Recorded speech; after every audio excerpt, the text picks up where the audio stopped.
경기가 10대 0으로 인도네시아가 패배를 했고. 언제?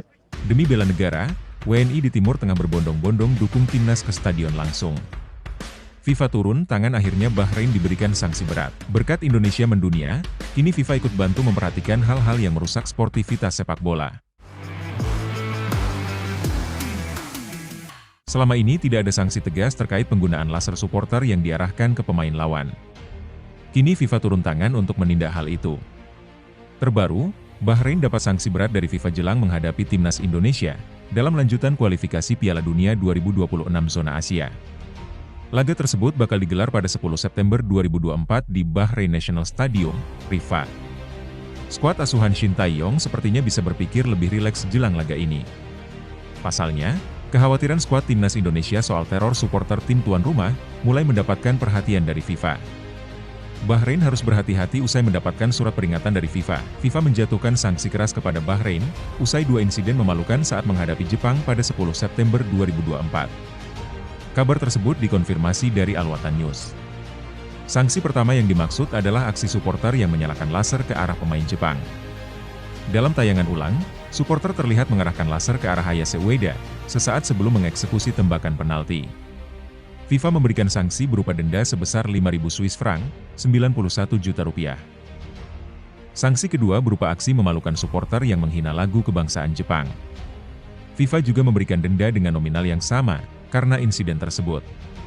Federasi Sepak Bola Bahrain, BFA, memberikan peringatan langsung kepada para supporter yang memadati Bahrain National Stadium besok. BFA mengingatkan supporter untuk tidak menyalakan laser ke arah para pemain timnas Indonesia. Tindakan serupa bakal memicu sanksi lebih keras dari FIFA. Sementara Asosiasi Sepak Bola Bahrain sangat menghargai peran besar yang dimainkan oleh para penggemar Bahrain dalam mendukung tim nasional, tulis Al Watan News. BFA juga tetap meminta supporter untuk memberi dukungan luar biasa saat menghadapi timnas Indonesia. Dukungan para supporter bakal menambah semangat para pemain saat berjuang menghadapi timnas Indonesia. Namun, pihaknya juga meminta supporter untuk tetap mematuhi aturan yang berlaku selama di stadion. Dukungan publik yang luar biasa yang diterima tim di babak terakhir melawan Jepang adalah sumber kebanggaan dan merupakan indikator kelanjutan dari kehadiran besar ini di pertandingan mendatang. Yang pertama adalah Kamis depan, 10 Oktober 2024, ketika tim kami menjadi tuan rumah bagi tim Indonesia, sehingga Asosiasi Sepak Bola Bahrain mengarahkan semua penggemar untuk mematuhi instruksi yang mengatur para penggemar di stadion, tulis Al Watan News. Sementara, demam timnas Indonesia melanda WNI di Timur Tengah. Setelah melawan Arab Saudi di Jeddah pada ronde ketiga kualifikasi Piala Dunia 2026 September lalu, kini skuad Garuda akan menantang Bahrain. WNI di Timur Tengah pun berbondong-bondong away ke Manama, Bahrain. Termasuk warga asal Solo, Andri Hartanto, yang akan memboyong keluarganya dari Riyadh, Arab Saudi, ke Bahrain. Andri sebelumnya bekerja di Bahrain selama 6 tahun, sehingga sudah hafal bagaimana cara bepergian ke sesama negara GCC. Rencananya kami sekeluarga menempuh jalur darat dari Riyadh, nanti akan bertemu dengan teman-teman dari Garuda Bahrain, Qatar, dan yang lainnya, kepada bola.com. Andri rela mengambil cuti kerja demi mendukung timnas Indonesia. Ia pun mengizinkan anaknya untuk off sekolah. Kapan lagi ia mendukung timnas Indonesia? Dan sebagai WNI di sini, mendukung timnas Indonesia itu ibarat membela negara.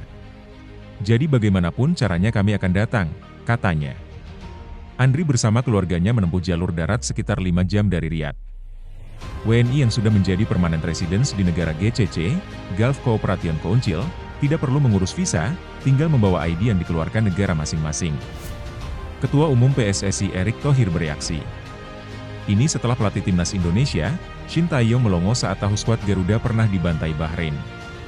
Timnas Indonesia dihabisi Bahrain 0-10 dalam kualifikasi Piala Dunia 2014 zona Asia. Kekalahan memalukan itu terjadi di Bahrain National Stadium, Riyadh pada 2012. Saat itu timnas Indonesia tidak turun dalam kekuatan terbaik. Pasalnya terjadi dualisme federasi dan kompetisi. Skuad Garuda hanya memainkan pemain dari Indonesia Premier League, IPL. Adapun para pemain terbaik timnas Indonesia berasal dari Indonesia Super League, ISL.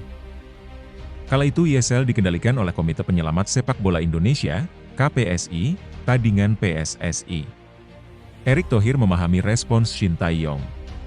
Pasalnya arsitek berkebangsaan Korea Selatan itu tidak tahu sejarah kelam yang terjadi dalam sepak bola Indonesia tersebut.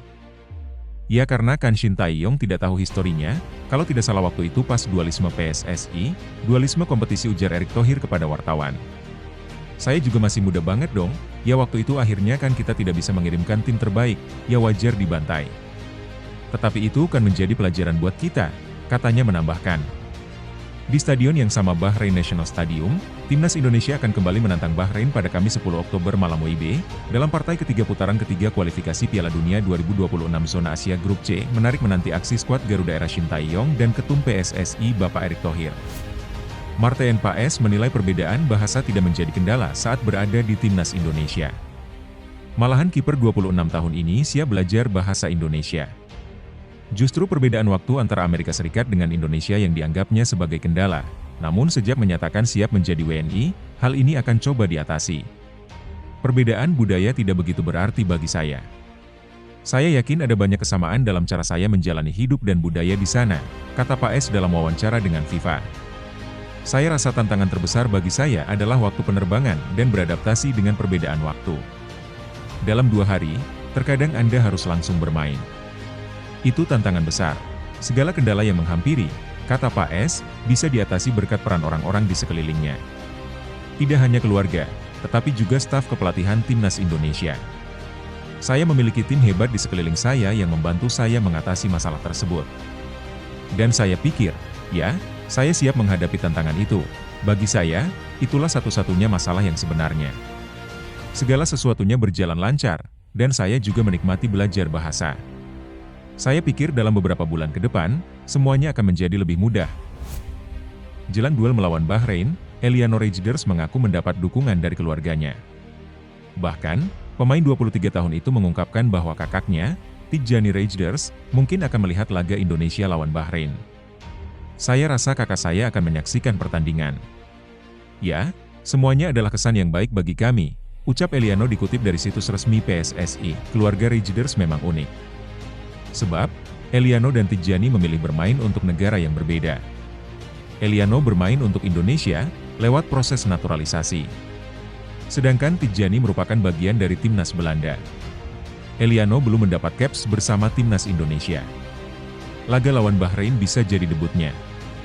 Saya berharap di hari Kamis melawan Bahrain akan menjadi poin penuh pertama bagi kita. Itu akan sangat mengesankan.